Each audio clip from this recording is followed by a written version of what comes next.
لوگ جنہوں نے کبھی زندگی میں جھوٹ نہیں کہا، وہ بھی جب میدان عدل میں جا کے گواہی دیتے ہیں تو ان کی گواہی کی حیثیت ہوتی ہے۔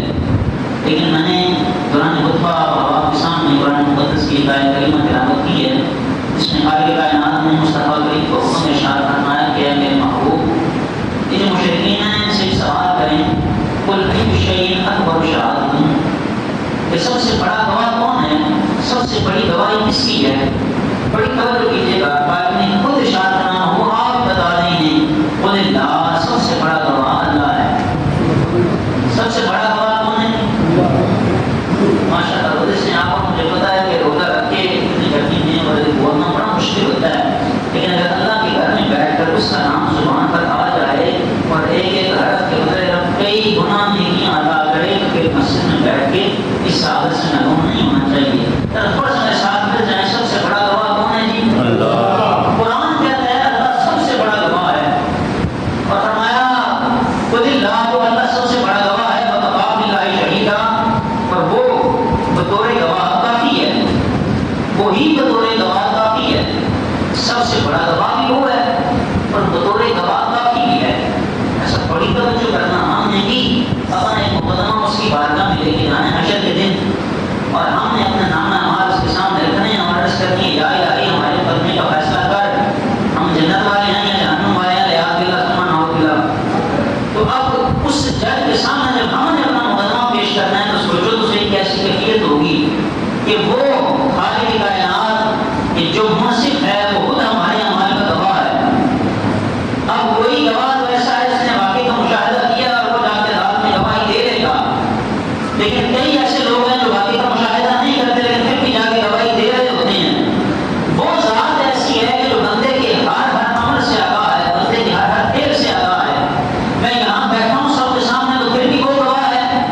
اگر میں اپنے گھر میں کمرے میں بند ہو جاؤں، اکیلا بیٹھا ہوں، کوئی دنیا میں مجھے نہ دیکھ رہا ہو، پھر بھی گواہ ہے، وہ دیکھ رہا ہے۔ انسان کی خلوت کا بھی مشاہدہ کر رہا ہے، انسان کی جلوت کا بھی مشاہدہ کر رہا ہے۔ اسی لیے تو کہہ رہا ہے کہ خود اللہ و اللہ سب سے بڑا گواہ ہے۔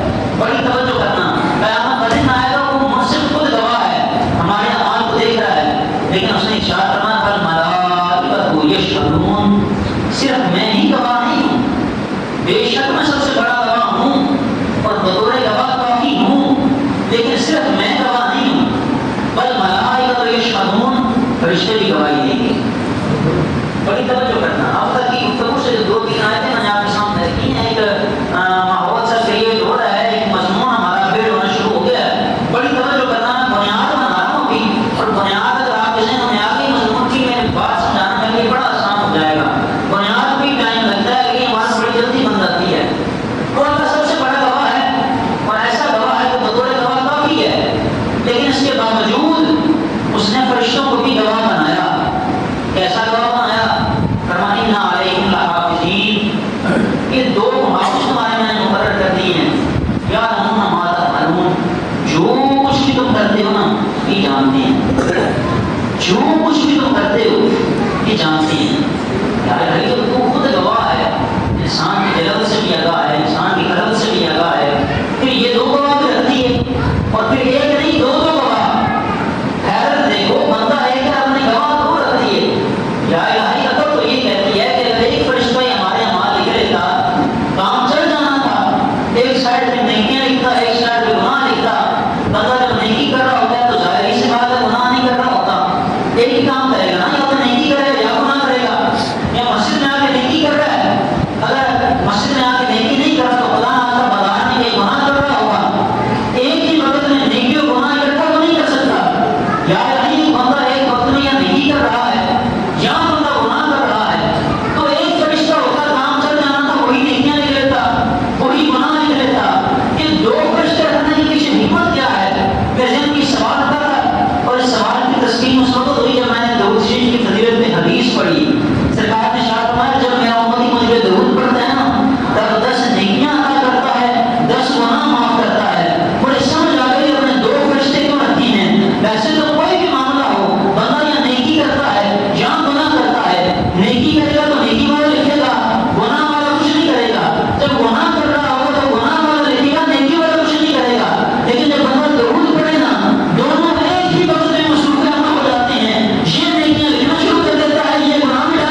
یہ ہاتھ بتائیں گے انسان کیا کرتا رہا ہے، یہ آنکھیں بتائیں گے انسان کیا دیکھتا رہا ہے، یہ پیر بتائیں گے انسان کس طرف چل کے جاتا رہا ہے، یہ دماغ گواہی دے گا کہ انسان کیا کچھ سوچتا رہا ہے۔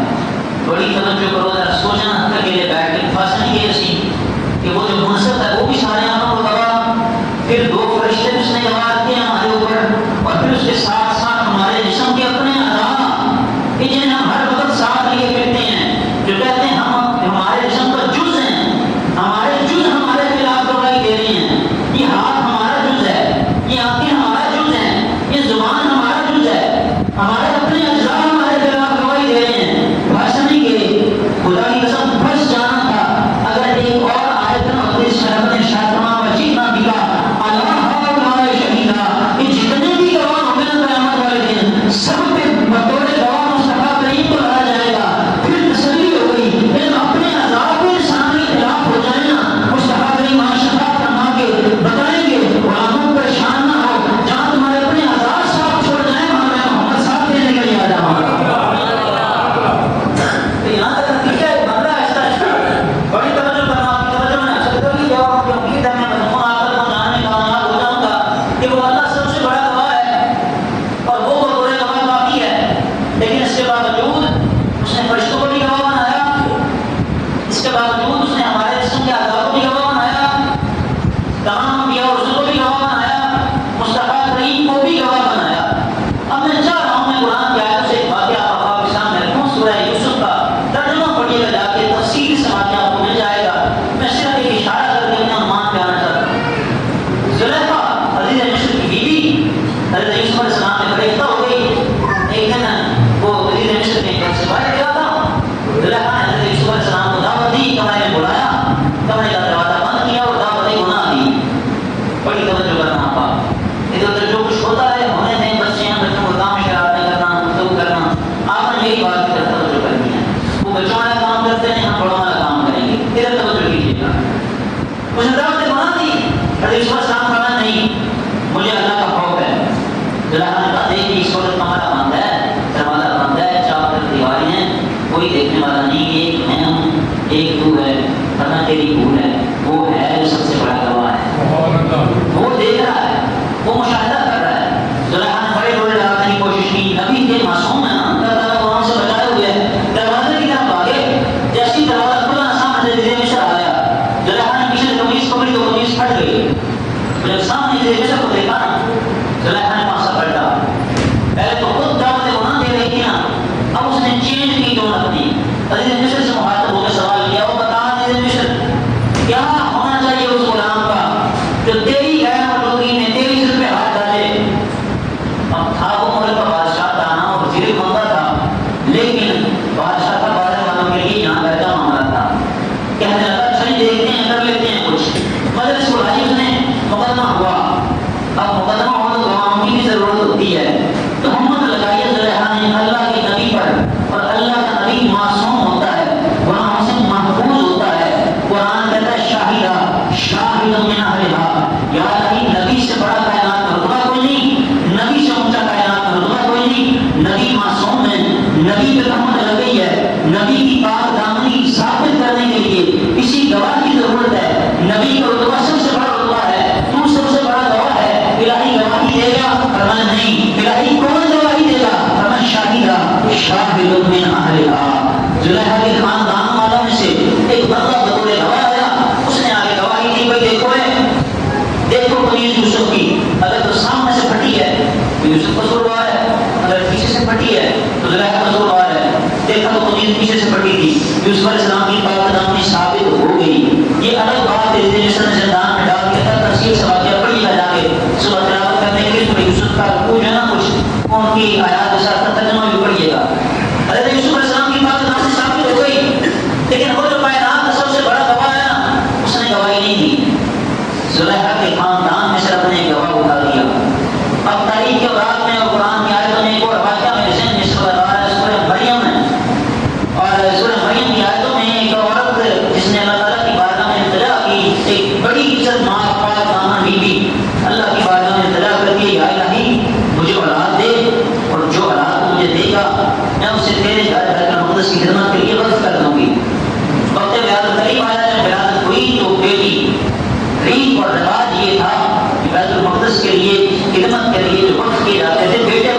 کرتے تھے. تو اس بیوی نے ہاتھ میں بیٹی اٹھائی, اللہ تعالیٰ کی بارگاہ میں التجا کی, یا الہی میں نے تو منت مانگی تھی کہ مجھے بیٹا دے تاکہ میں بیت المقدس کی خدمت کے لیے وقف کروں, یہ تو بیٹی ہے. خالق کائنات نے ارشاد فرمایا لیس الذکر کالانثیٰ, اے عمران کی بیوی پریشان نہ ہو, تجھے جو بیٹی دی ہے نا یہ ان بیٹوں سے اعلیٰ و افضل ہے, یہ ان سے اونچی ہے. اور قرآن کہتا ہے کانا ہوں صدیقہ, خالق کائنات نے اس بچی کو صدیقہ کے لقب سے موسوم کیا. یہ حضرت مریم سلام اللہ علیہا جن کی پیدائش ہمارے رائے سے ہوئی ہے, تو ماں نے بیت المقدس کی خدمت کے لیے وقف کر دیا. بیت المقدس کی خدمت کے لیے وقف ہے, پرورش ہو رہی ہے بیت المقدس میں, مسجد اقصیٰ میں, محراب میں. پرورش کرنے والا بھی عام انسان نہیں, وقت کا نبی حضرت زکریا علیہ السلام, بغل کا نبی پرورش کر رہا ہے. اور یہ جو بیوی ہے یہ نبی کی بہن ہے, حضرت ہارون کی بہن ہے. جب یہ حضرت بلوغت تک پہنچی تو حضرت بیٹا امینہ کی بارگاہ میں حاضر ہوئے اور آگے درجہ کی عرض کی کہ میں اللہ تعالیٰ کا پیغام لے کے آیا ہوں, میں آپ کو ایک بیٹا ہبہ کرنا چاہتا ہوں, ایک بیٹا آپ کی گود میں ڈالنا چاہتا ہوں. حضرت مریم نے سوال کیا یہ کیسے ہو سکتا ہے, مجھے تو آج تک کسی بشر نے مسخر نہیں کیا. فرمان پریشان کیوں ہوتی ہیں, جن کا قاصد میں بن گیا ہوں نا وہ علی کل شیء قدیر ہے, وہ ہر شے پر قادر ہے, وہ چاہے بغیر کسی نماز کیے بھی اولاد ہو سکتی ہے. حضرت امین نے بیٹا دیا, حمل ہوا, جب بڑے حمل کا وقت قریب آیا حضرت مریم سلام اللہ علیہ پریشان ہوئی. خالق کائنات سوال کیا مریم پریشان کیوں ہوتی ہو, میں نے تمہارے پاؤں کے پاس چشمہ جاری کر دیا ہے, اس سے پانی پی لینا. اسی علیہ کی برشنی نہرت تھے تو ساکت علی کی وطن جنیا, تمہارے پاس ایک کھجور کی خشک ٹہنی ہے, اس کو ہاتھ لگاؤ, تمہارے ہاتھ لگانے کی دیر ہے, یہ خشک ٹہنی سرسبز ہو جائے گی, سرسبز ہو گئی تو تنہا پر درخت بن جائے گی, درخت بنائے گی تو اس کی شاخیں نکلائیں گی, شاخیں نکلیں گی تو اس پہ پتے لگ جائیں گے, پتے لگیں گے تو گڑ آ جائے گا, گڑ لگے گا تو پھل بن جائے گا, پھل بنے گا تو پک جائے گا, پکے گا تو تیری جھولی میں آ گرے گا. تیرے ہاتھ لگانے کی دیر ہے, پکا ہوا پھل تیری جھولی میں, چشمہ میں نے جاری کر دیا ہے, پکا ہوا پھل تمہیں دے رہا ہوں, کھاؤ پیو, پریشان کیوں ہوتی ہو. یار ایک مسئلہ کھانے پینے کا نہیں, پھر کیا ٹینشن ہے, الہی مجھے کسی بات نے چھوا تک نہیں, میں عفت ہوں آپ بیوی, میری پرورش مسجد کے محراب میں ہوئی ہے, میرا بھائی اللہ کا نبی, میری پرورش کرنے والا اللہ کا نبی, میری گود میں جب بچہ دیکھیں گے پاؤں مارے مجھ پہ تہمت لگائیں گے, سوال کریں گے. ماں مریم پریشان کیوں ہوتی ہو, جو بچہ دے رہا ہے وہ جانے, تم کیوں پریشان ہوتی ہو. تم ایسا کرو, تم سے کون سوال کرے نا تو کہنا میں نظر مانی ہوئی ہے, میں نہیں بولنے والی, بچے کی طرف اشارہ کر دینا. حضرت عیسیٰ علیہ السلام کی ولادت ہوئی, حضرت مریم نے گود میں اٹھایا, گود میں اٹھا کے قوم کے سامنے جب لائی نا تو ایسے ہی وہ قوم نے دراز کیے, جاؤ اٹھی ہارون, وہ ہارون کی بہن, یہ تو نے کیا کر دیا, ماں مانا ہو کے معصوم ماں مانا تم ہو کے بھگیا, تیرا باپ تو ایسا نہ تھا, تیری ماں تو ایسی نہ تھی, یہ تو نے کیا کر دیا, پھر بے حی تیرے گود میں بچہ آ گیا.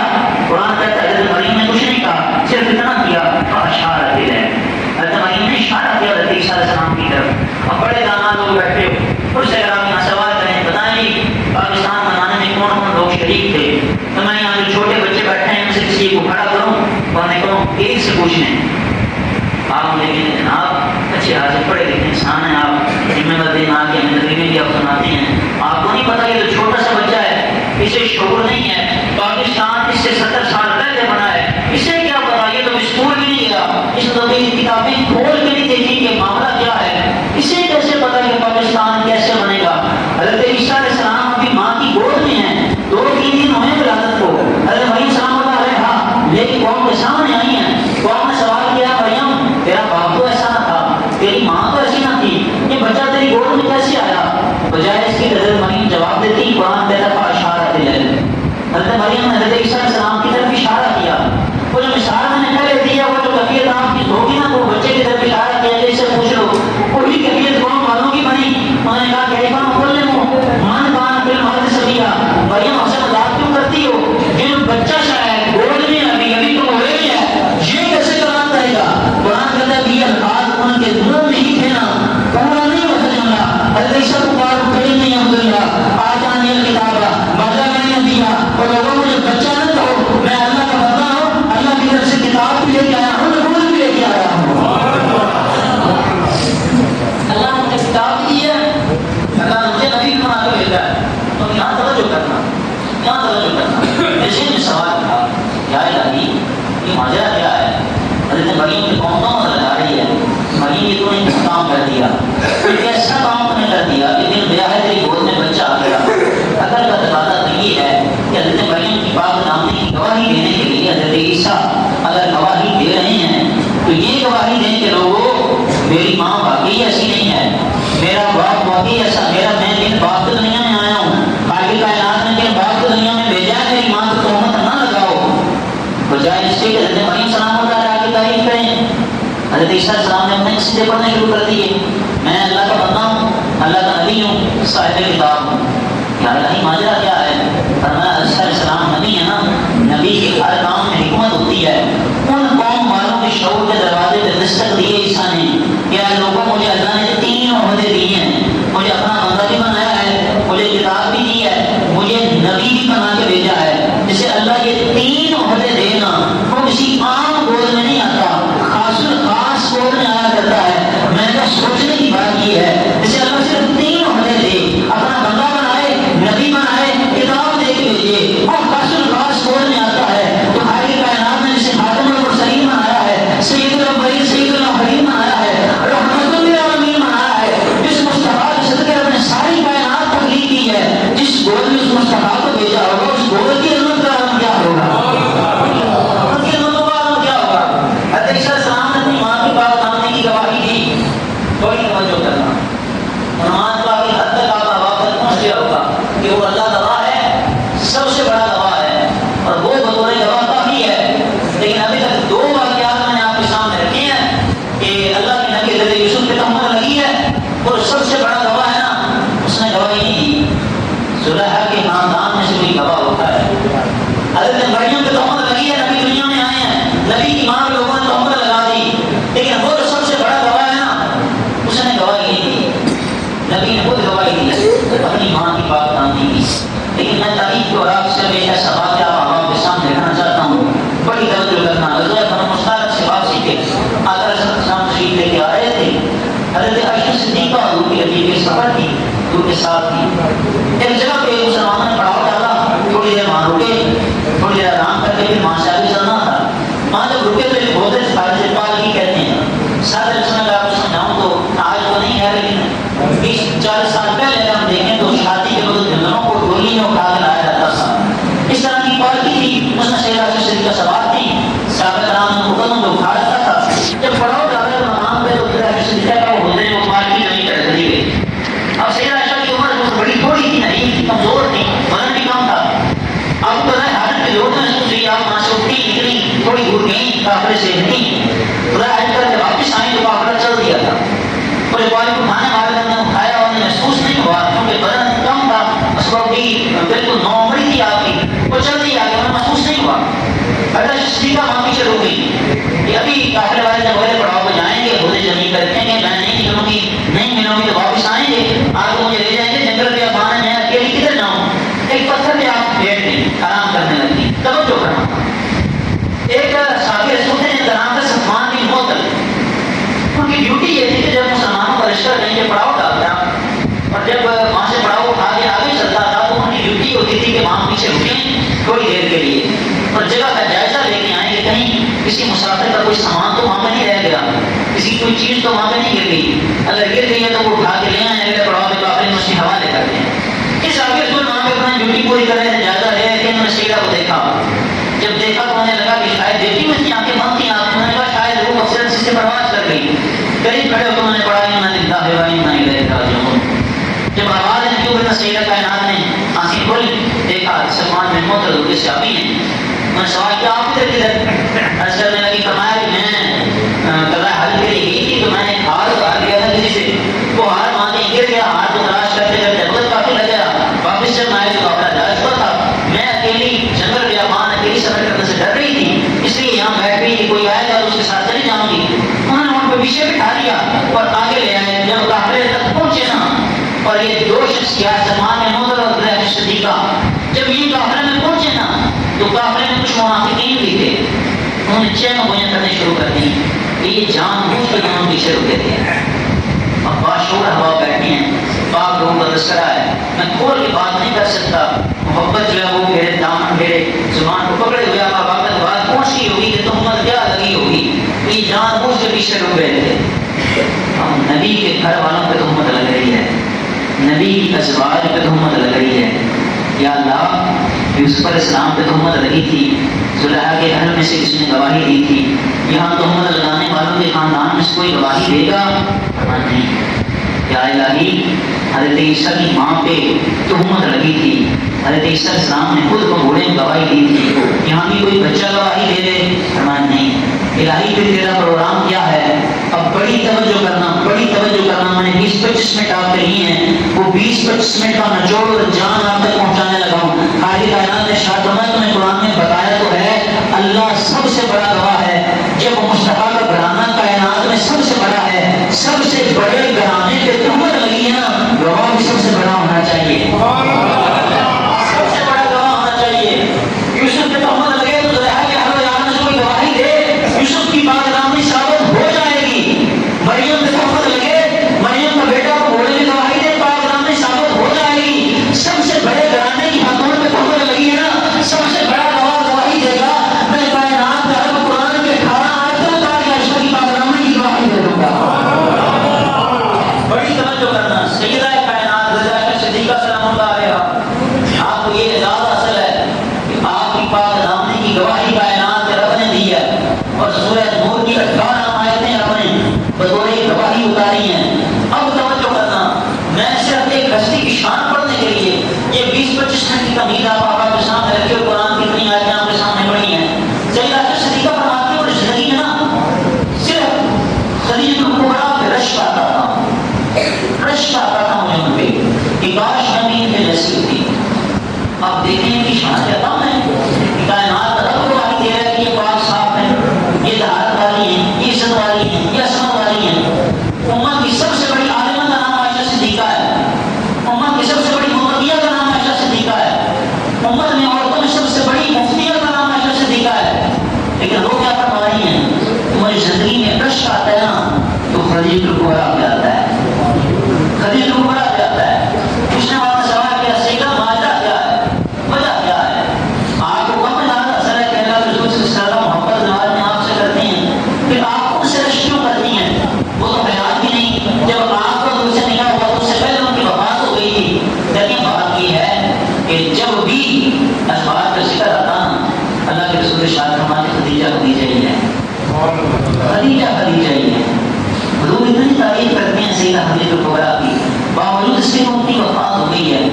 جب ان کے رشک آتا ہے، اب آپ ایک جملہ سن لو، شاید اس سے بڑا جملہ سیدہ خدیجہ الکبریٰ کی شان بیان کرنے کے لیے میرے دامن میں نہ ہو کہ وہ عائشہ صدیقہ کہ جن کی پاکدامنی کی گواہی کائنات کا رب دے رہا ہونا، وہ عائشہ صدیقہ جس پہ رشک کریں اسے خدیجہ الکبریٰ کہتے ہیں، انہیں خدیجہ الکبریٰ کہتے ہیں.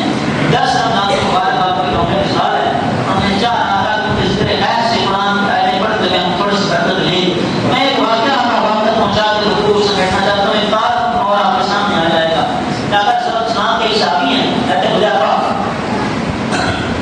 یہ مدینہ سے ذرا دور دراز علاقے میں رہتے تھے اور ان کا خواہش یہ ہوتی تھی کہ میں اللہ کے رسول کی بارگاہ میں جا کے نماز حضور سے پڑھوں، لیکن گھر مدینہ سے دور کا بارگاہ اجازت نہیں دیتی تھی.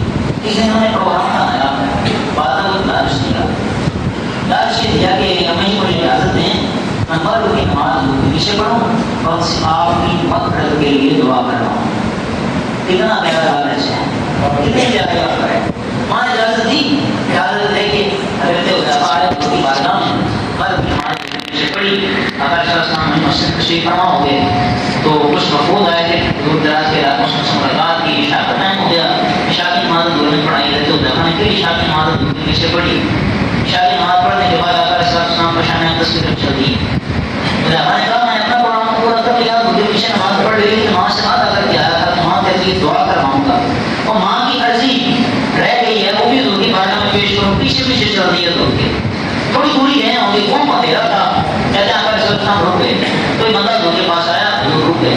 تھوڑی دیر بعد وہ بندہ چلا گیا، میں پیچھے ہوں. تھوڑی دیر بعد جب بندہ گیا نا تو حضور صلی اللہ علیہ وسلم نے پیچھے مڑ کے نہیں دیکھا، وہیں کھڑے کھڑے ارشاد فرمایا کون ہے؟ حذیفہ. آپ نے جملے کو غور نہیں کیا، حضور جا رہے تھے، حضرت حذیفہ پیچھے پیچھے جا رہے ہیں، سیاہ اندھیری رات ہے، حضور نے مڑ کے بھی دیکھا، رکے ہیں، ایک بندے سے ملاقات کی ہے، وہ بندہ گیا نا جیسے ہی حضور نے ایسے سامنے دیکھتے دیکھتے ارشاد فرمایا کون ہے؟ حذیفہ ہو. اب اگلا جملہ بڑی توجہ سے سننا. فرمایا جا اللہ تجھے بھی بخشے تیری ماں کو بھی بخشے.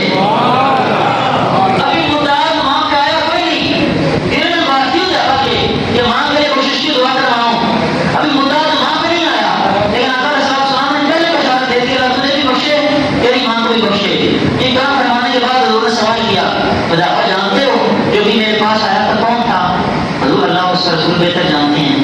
فرمایا یہ جبرائیل تھے. آ کے انہوں نے مجھے ایک خبر دی ہے. حضور کیا خبر دی ہے؟ فرمایا انہوں نے ایک ایسی خبر دی ہے میرا دل خوش ہو گیا. حضور مجھے بھی اپنی خوشخبری میں شریک کریں. فرمایا جبرائیل نے مجھے خوشخبری دی ہے الحسن والحسین سیدہ شباب اہل الجنہ. اللہ نے میرے نواسے حسن و حسین کو جنتی نوجوانوں کا سردار بنا دیا ہے. اب آپ آخری جملہ سنو, میں آپ سے اجازت دے رہا ہوں, میں چھوڑ رہا ہوں. جنتی نوجوانوں کے سردار ہیں امام حسن و حسین. یہ امام حسن و حسین نواسے ہیں سیدہ خدیجہ الکبریٰ کے. سوچو تو صحیح, جس کے نواسے جنت کے سردار ہوں, خدیجہ کی شان کا